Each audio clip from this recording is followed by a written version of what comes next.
ओम शांति।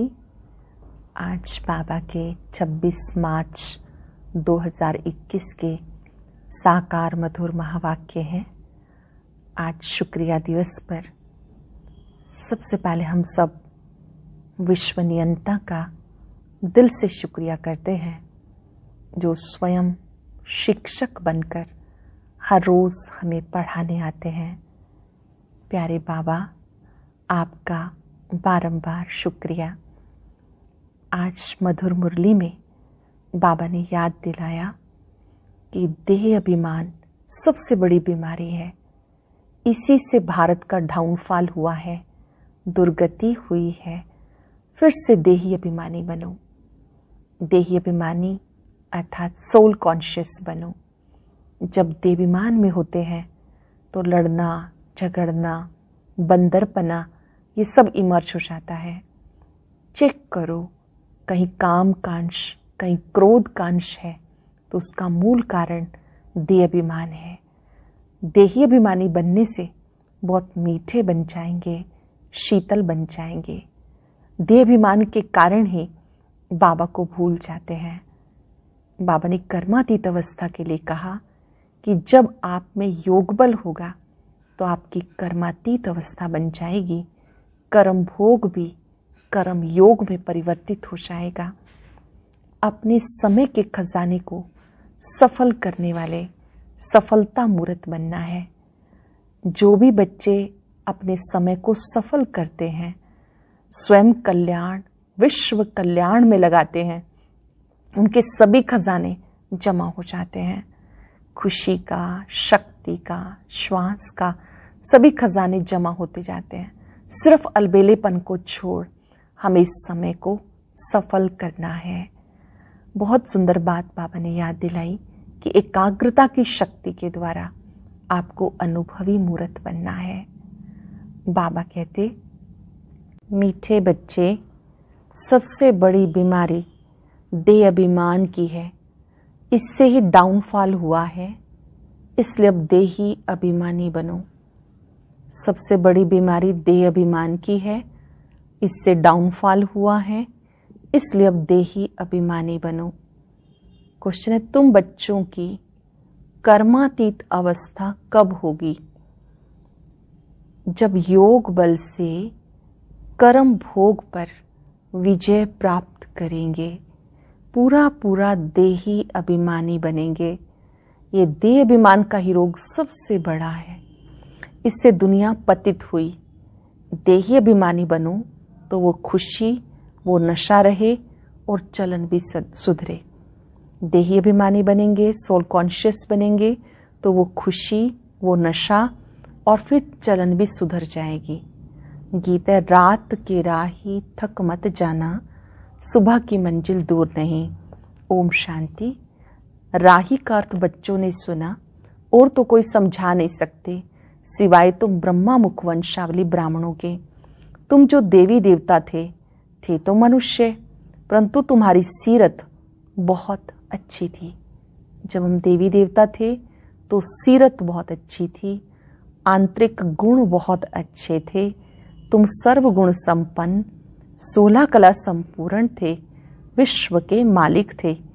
हीरे जैसे से कोड़ी जैसा कैसे बन गए ये कोई मनुष्य नहीं जानते। तुमने भी नंबरवार पुरुषार्थ अनुसार पलटा खाया है, परिवर्तन हुए हैं। अब तुम देवता बने नहीं हो, रिजुनेट हो रहे हो। कोई थोड़ा बदले हैं, कोई 5%, कोई 10%। सीरत बदलती जाती है। जितना जितना बाबा को याद करते हैं, सीरत बदलती जाती है। परिवर्तन की जो परसेंटेज है वो सब में अलग अलग है। कोई 5%, कोई 10%। दुनिया को ये पता नहीं कि भारत ही हेवन था।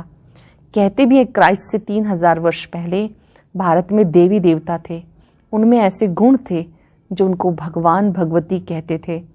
अभी तो वो गुण है नहीं, मनुष्य की समझ में नहीं आता।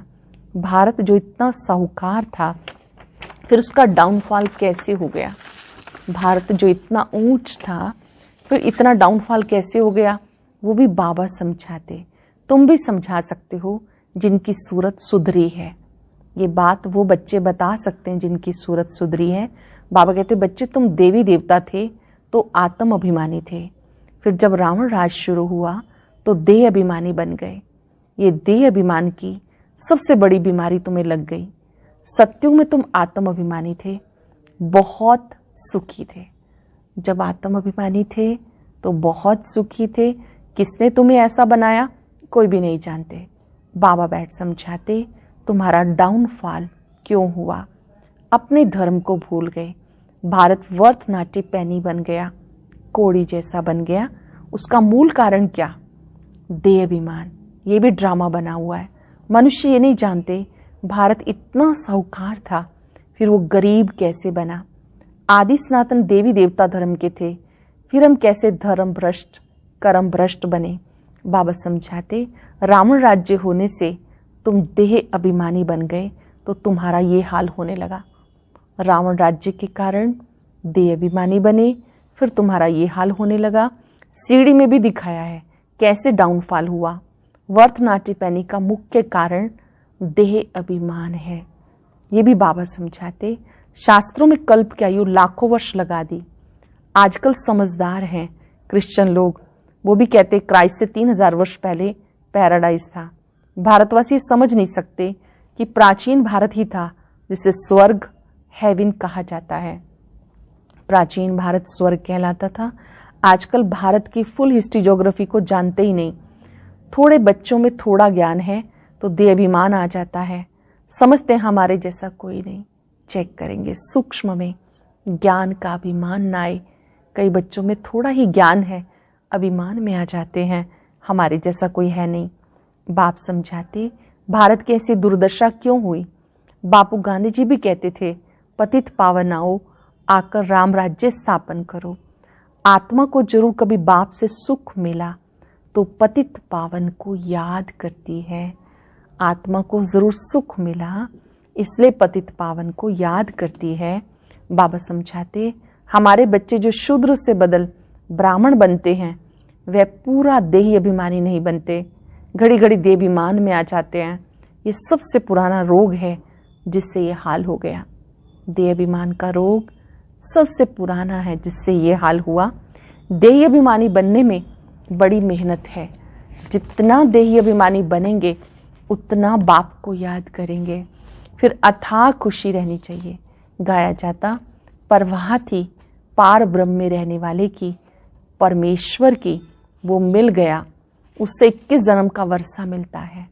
परवाह थी पार ब्रह्म में रहने वाले की, वो हमें मिल गया उससे 21 जन्म का वर्षा मिलता है। बाकी क्या चाहिए? तुम सिर्फ देही अभिमानी बनो, माम एकम याद करो। भले ग्रस्त व्यवहार में रहो, सारी दुनिया देह अभिमान में है। भारत जो इतना ऊंच था उसका डाउनफॉल हुआ है। हिस्ट्री ज्योग्राफी क्या है कोई बता ना सके।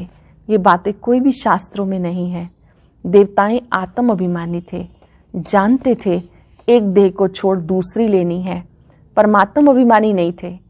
तुम जितना बाप को याद करेंगे, देही अभिमानी रहेंगे, उतना बहुत मीठा बनेंगे।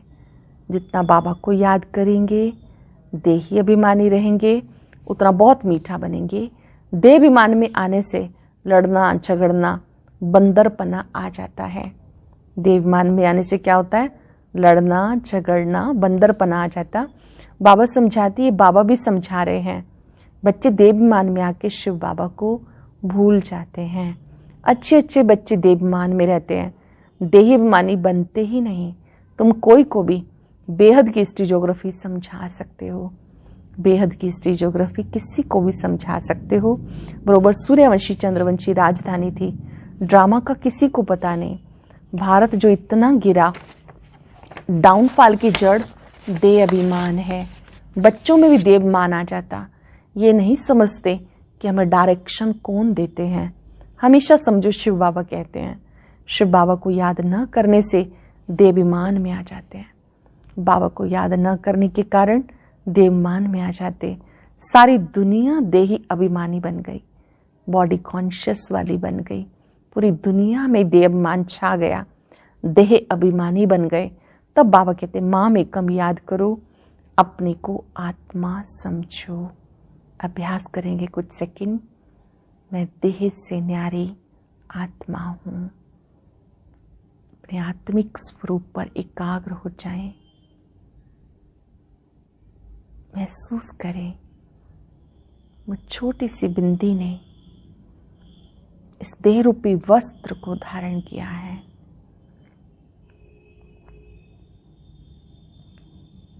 बाबा ने कहा ऐसा अभ्यास करते रहो। माम एकम याद करो, अपने को आत्मा समझो। आत्मा देह द्वारा सुनती है, पाठ बचाती है।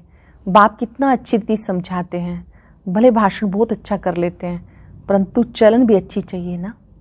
भले भाषण अच्छा करते हैं, परंतु चलन भी तो अच्छी चाहिए। देवमान होने के कारण फेल हो जाते हैं, वो खुशी वो नशा नहीं रहता। फिर बड़े विक्रम उनसे होते हैं, जिस कारण बड़े दंड के भागी बन जाते हैं।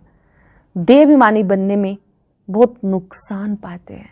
देहाभिमानी बनने से बहुत नुकसान पाते हैं, बहुत सजा खानी पड़ती है।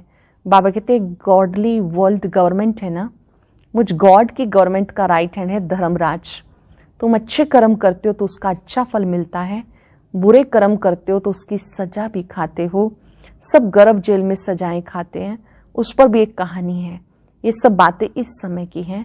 महिमा एक बाप की है, दूसरा कोई की महिमा है नहीं। इसलिए लिखा जाता त्रिमूर्ति शिव जयंती वर्थ डायमंड। त्रिमूर्ति शिव जयंती हीरे तुल्य जयंती, बाकी है वर्थ कोड़ी। सिवाय शिव बाबा के पावन कोई बना ना सके। पावन बनते हैं फिर रावण पतित बनाते, जिस कारण सब देह अभिमानी बन गए। अब तुम देही अभिमानी बनते हो। ये देही अभिमानी अवस्था 21 जन्म चलती है। ये अभ्यास जो इस समय करते हैं, बाबा कहते 21 जन्म चलता तो बलिहारी एक की गाई जाती। भारत को स्वर्ग बनाने वाला शिव बाबा है। ये किसी को पता नहीं कि शिव बाबा कब आया। उनकी हिस्ट्री तो पहले पहले चाहिए। शिव कहा जाता परम पिता परमात्मा को। तुम जानते हो देवमान के कारण डाउनफॉल होता है। ऐसा हो तब बाप आए राइज करने के लिए। जब ऐसा डाउनफॉल हो जाए तब बाबा आए राइज करने के लिए। राइज और फॉल, दिन और रात, ज्ञान सूर्य प्रगटा, अज्ञान अंधेर विनाश। सबसे जास्ती अज्ञान है ये देह अभिमान। आत्मा का तो किसी को पता नहीं। आत्मा सो परमात्मा कह देते तो कितने पापात्मा हो गए। आत्मा सो परमात्मा कहने से कितने पापात्मा हो गए। इसलिए डाउनफॉल हुआ। 84 जन्म लिए, सीढ़ी नीचे उतरते आए। ये खेल बना हुआ है। वर्ल्ड की हिस्ट्री ज्योग्राफी तुम बच्चे समझते हो और कोई नहीं जानते। विश्व का डाउनफॉल कैसे हुआ वो तो समझते हैं, साइंस से बहुत तरक्की हुई। ये नहीं समझते कि दुनिया और ही पतित नरक बन गई। देह अभिमान बहुत है। बाबा कहते हैं तुम्हें देही अभिमानी बनना है। अच्छे अच्छे महारथी ढेर हैं, ज्ञान बड़ा अच्छा सुनाते हैं, परंतु देह अभिमान पूरा हटा नहीं है। बोले ज्ञान सुनाते हैं लेकिन देह अभिमान हटा नहीं। देह अभिमान के कारण कोई में क्रोध कांश, कोई में मोह कांश, कुछ ना कुछ है। सीरत सुधरनी चाहिए। बाबा कहते जो आंतरिक आपकी पर्सनालिटी है, जो आपकी सीरत है, आंतरिक परिवर्तन जो होना चाहिए वो बहुत ज़रूरी है। अकल में परिवर्तन सरल शब्दों में आना चाहिए। बहुत बहुत मीठा बनना चाहिए। तब मिसाल देते हैं, शेर बकरी इकट्ठे जल पीते हैं, वहाँ कोई ऐसे दुख देने वाले जानवर भी नहीं होते। इन बातों को मुश्किल कोई समझते, नंबरवार समझने वाले हैं। कर्म भोग निकल जाए, कर्मातीत अवस्था हो जाए, ये मुश्किल होता है। कर्म भोग समाप्त हो जाए, कर्मातीत अवस्था हो जाए, मुश्किल होता। बहुत देवमान में आते, पता नहीं पड़ता कि हमें ये मत कौन देते हैं। श्रीमत श्री कृष्ण के द्वारा कैसे मिलेगी? शिव बाबा कहते इनके बगैर श्रीमत कैसे दूंगा? स्थायी रथ हमारा ये है। ब्रह्मा के बिना शिव बाबा कहते मैं आपको मत कैसे दूंगा? स्थायी रथ मेरा ये है। देवमान में आकर उल्टे सुलटे कार्य करके मुफ्त अपनी बर्बादी मत करो, नहीं तो नतीजा क्या होगा? बहुत कम पद पाएंगे। पढ़े के आगे अनपढ़े भरी ढोएंगे। बहुत कहते हैं भारत की हिस्ट्री ज्योग्राफी जो फुल होनी चाहिए सो नहीं है, तो उसको समझाना पड़े। तुम्हारे सिवाय कोई समझा ना सके, परंतु देही अभिमानी स्थिति चाहिए, वही ऊंच पद पा सकते हैं। देही अभिमानी बनेंगे तो ऊंच पद पा सकते हैं। अभी तो कर्मातीत अवस्था किसी की हुई नहीं है। इनके ऊपर बहुत झंझट है, साकार बाबा पे, ब्रह्मा बाप पे बहुत झंझट है, कितनी फिक्रात रहती है। भले समझते सब ड्रामानुसार होता है, फिर भी समझाने के लिए युक्तियां तो रचनी होती हैं। इसलिए बाबा कहते तुम जास्ती देही अभिमानी बन सकते हो, तुम्हारे ऊपर कोई बोझा नहीं, बाप पर तो बोझ है। ब्रह्मा बाबा के ऊपर जिम्मेवारियां हैं, आप बच्चे अधिक पुरुषार्थ कर सकते हो। हेड तो ये है ना प्रजापिता ब्रह्मा, परंतु ये किसी को पता नहीं कि इनमें शिव बाबा बैठे हैं। तुम्हारे में भी कोई मुश्किल इस निश्चय में रहते हैं कि इसके द्वारा समझाने वाले शिव बाबा हैं, निमित्त के द्वारा भी बाबा पढ़ाने वाले हैं। ये बुद्धि में हमेशा रहना चाहिए। शिव बाबा हमें सुनाते हैं, मुरली बाबा की है, इनमें शिव बाबा बैठे हैं। तुम्हारे में कोई मुश्किल इस निश्चय में रहते हैं तो ये वर्ल्ड की हिस्ट्री ज्योग्राफी जाननी चाहिए। भारत में स्वर्ग कब था, फिर कहाँ गया, कैसे डाउनफॉल हुआ, किसी को पता नहीं। जब तक तुम नहीं समझाओ तब तक कोई समझा ना सके। इसलिए बाबा डायरेक्शन देते, लिखा पढ़ी करो। तो स्कूलों में वर्ल्ड की हिस्ट्री ज्योग्राफी बतानी चाहिए, स्कूल में जाके हिस्ट्री ज्योग्राफी बतानी चाहिए, डाउनफॉल पे भाषण करना चाहिए। भारत हीरे जैसा था, फिर कोड़ी जैसा कैसे बना, कितने वर्ष लगे। जो हीरे जैसा था अब वो कोड़ी जैसा बन गया, कितने वर्ष लगे। हम समझाते हैं, ऐसे पर्चे एरोप्लेन द्वारा भी गिरा सकते हो। समझाने वाला बड़ा होशियार चाहिए। गवर्नमेंट चाहती तो गवर्नमेंट का ही हाल ज्ञान विज्ञान जो दिल्ली में है वहाँ सबको बुलाना चाहिए, अखबार में भी डाला जाए, कार्ड भी सबको भेज दो कि हम आपको सारे वर्ल्ड की हिस्ट्री ज्योग्राफी आदि से अंत तक की समझाते हैं। आप ही आएंगे जाएंगे, पैसे की बात ही नहीं। समझो कोई हमें मिला, प्रेजेंट करते हैं तो हम ले नहीं सकते, सर्विस करने के लिए काम में लाएंगे, बाकी हम ले नहीं सकते। कोई आपको कोई गिफ्ट दे, बाबा कहते हैं आप नहीं ले सकते। हाँ, कोई सेवार्थ चीज़ देते तो अलग बात है, बाकी हम ले नहीं सकते। बाबा कहते मैं तुमसे दान लेके क्या करूँगा जो फिर भर के देना पड़े, मैं पक्का सर्राफ भी हूँ। बाबा कहते हैं बच्चे एक्सचेंज करते हो, अपना पुराना कखपन देते हो, बाबा से प्राप्तियाँ करते हो, तो बाबा के पास आते हो, तो आप बाबा के पास जो भी सफल करते हो बाबा को उसका रिटर्न भी तो देना ही पड़ता है। तो नया कोई आता है तो भले वो कहता है प्रेजेंट देने के लिए, गिफ्ट देने के लिए, तो बाबा कहते हैं कि वो सेवार्थ भले करे लेकिन व्यक्तिगत आपको नहीं। अच्छा, मीठे मीठे सिक्के लदे बच्चों प्रति माता पिता बाप दादा का याद प्यार गुड मॉर्निंग। रूहानी बाप की रूहानी बच्चों को नमस्ते, रूहानी बच्चों की रूहानी बाप दादा को नमस्ते, गुड मॉर्निंग, शुक्रिया बाबा, शुक्रिया। धारणा के लिए सार, पहली पॉइंट है, देह अभिमान में आके कोई उल्टा सुल्टा कार्य नहीं करना। देही अभिमानी बनने का पूरा पूरा पुरुषार्थ करना है। अपनी सीरत चलन सुधारते रहना, अपना बिहेवियर आंतरिक गुणों को जरूर समझना है, अपने में परिवर्तन लाना है, अपनी सीरत को चलन को सुधारते रहना। बहुत बहुत मीठा शीतल बनना है। अंदर में क्रोध का जो भूत है उसे निकाल देना है। बहुत मीठा बनना है, शीतल बनना है, क्रोध का जो भूत है उसे निकाल देना है। वरदान है, समय के श्रेष्ठ खजाने को सफल कर सदा सर्व सफलता मूर्त भव। समय के श्रेष्ठ खजाने को सफल कर सदा और सर्व सफलता मूर्त भव। जो बच्चे समय के खजाने को स्वयं के व सर्व के कल्याण प्रति लगाते हैं, उनके सब खजाने स्वतः ही जमा हो जाते हैं। समय के महत्व को जानकर उसे सफल करने वाले संकल्प का खजाना, खुशी का खजाना, शक्तियों का खजाना, ज्ञान का खजाना, श्वासों का खजाना, ये सब खजाने स्वतः ही जमा कर लेते हैं। सिर्फ अलबेलेपन को छोड़ समय के खजाने को सफल करो तो सदा और सर्व सफलता मूर्त बन जाएंगे। अलबेलापन छोड़कर समय के खजाने को सफल करने पर सफलता मूर्त बन जाएंगे, बाकी सब खजाने स्वतः ही जमा होते जाएंगे। स्लोगन है, एकाग्रता द्वारा सागर के तले में जाके अनुभव के हीरे मोती प्राप्त करना ही अनुभवी मूर्त बनना है। एकाग्रता द्वारा सागर के तले में जाके अनुभव के हीरे मोती प्राप्त करना ही अनुभवी मूर्त बनना है। आज हम सब अभ्यास करेंगे। मैं सफलता मूर्त आत्मा हूँ। मुझे अपने सभी खजाने सफल करने हैं। विशेष समय के खजाने को सफल करना है। याद रखेंगे, 1 सेकंड गंवाना अर्थात 1 वर्ष गंवाना। संगम का एक एक सेकंड बहुत वैल्यूएबल है। मन ही मन बाबा से अपना शुभ संकल्प रखेंगे। आज मैं आत्मा कर्म क्षेत्र पर समय के खजाने को सफल करूंगी।